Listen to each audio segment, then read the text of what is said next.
कल यानी गुरुवार का दिन इसरो और देशवासियों के लिए काफी खास रहा, क्योंकि इसरो के मिशन चंद्रयान-3 को एक और बड़ी सफलता मिली। चांद पर लैंडिंग से पहले गुरुवार दोपहर 1:08 का वो वक्त था जब चंद्रयान 2 हिस्सों में बंट गया। विक्रम लैंडर अपने प्रोपल्शन मॉड्यूल से आखिरकार अलग हो चुका है। इस प्रक्रिया के बाद विक्रम लैंडर ऑर्बिट में घूमता हुआ नजर नहीं आएगा।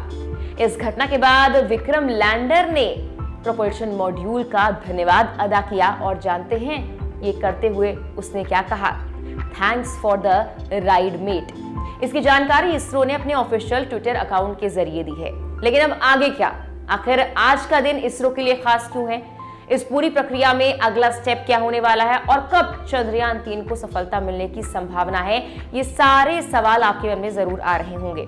तो चलिए आपको एक एक कर सारी बातों का जवाब देने की कोशिश करते हैं। नमस्कार, मैं हूं आपके साथ मेघना सचदेवा। आप मुझे देख रहे हैं लोकमत हिंदी पर। तमाम देश दुनिया की खबरें और इस तरह की जानकारी भरी वीडियोस के लिए हमारे YouTube चैनल को सब्सक्राइब जरूर कर लीजिए और ये वीडियो सबसे पहले आपके पास पहुंचे इसके लिए जरूरी है कि आप बेल आइकन को भी दबाएं।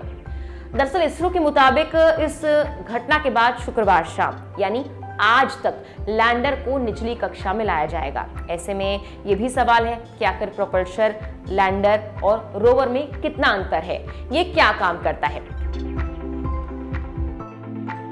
तो चलिए स्टेप बाय स्टेप आपको सब कुछ समझाते हैं। सबसे पहले बताते हैं प्रोपल्शन क्या है। आसान भाषा में हम आपको बताएं कि प्रोपल्शन क्या है, तो पहले आप ये समझ लीजिए कि चंद्रयान-3 3 प्रमुख हिस्सों में बटा हुआ है। प्रोपल्शन मॉड्यूल, विक्रम लैंडर और रोवर। तीनों का अलग अलग काम है, अलग अलग रोल है। हालिया घटना से पहले तक तीनों चांद की ऑर्बिट में एक साथ घूम रहे थे, लेकिन गुरुवार यानी कल प्रोपल्शन मॉड्यूल विक्रम लैंडर से अलग हो चुका है। प्रोपल्शन चंद्रयान का पहला हिस्सा होता है जो उसे उड़ान की ताकत देता है। अब इसके बाद सवाल यह है कि इससे अलग होने के बाद क्या काम करेगा? अब क्या होगा?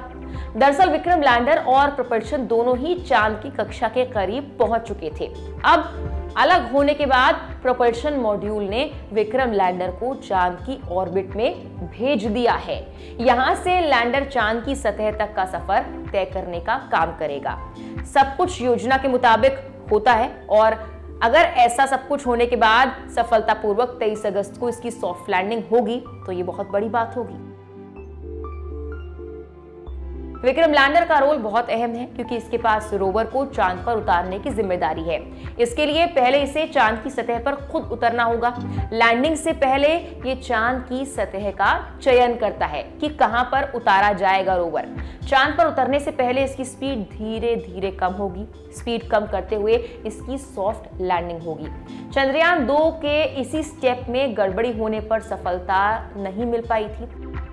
यही बड़ी वजह है कि 23 अगस्त को होने वाली इस लैंडिंग पर सबकी निगाहें टिकी हुई हैं। वर्तमान की बात की जाए तो रोवर विक्रम लैंडर से जुड़ा हुआ है। चांद के दक्षिणी ध्रुव पर लैंडिंग के बाद विक्रम लैंडर रोवर को चांद पर उतार देगा। रोवर चांद की सतह पर मूव करेगा। यहां से रोवर को जो भी महत्वपूर्ण जानकारियां मिलेंगी वो सारी जानकारियां धरती तक भेज देगा। प्रोपल्शन मॉड्यूल से अलग होने के बाद विक्रम लैंडर अब लैंडिंग प्रोसेस शुरू कर चुका है।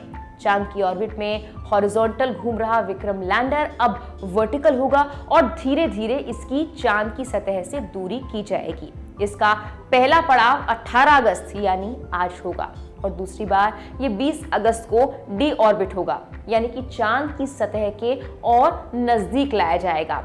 इसरो चीफ एस सोमनाथ ने दावा भी किया है कि चंद्रयान-3 को इस तरह से डिजाइन किया गया है कि अगर लैंडिंग से कुछ वक्त पहले इसमें किसी तरह की खराबी आ जाती है तो ये खुद ही उसे ठीक भी कर लेगा। जो पहले दिक्कतें आई थी उसको ध्यान में रखते हुए इस बार इसे डिजाइन किया गया है। अगर होता है कि चंद्रयान-3 में कोई दिक्कत आती है, सेंसर ठीक से काम नहीं करता, तब भी ये चांद की सतह पर सकुशल लैंड कर जाएगा। यानी कि अब वो दिन दूर नहीं जब मिशन चंद्रयान-3 सफल होगा, जिसकी सबको उम्मीद है। फिलहाल के लिए इस वीडियो में इतना ही। इस तरह के और वीडियोस के लिए लोकमत हिंदी पर बने रहें।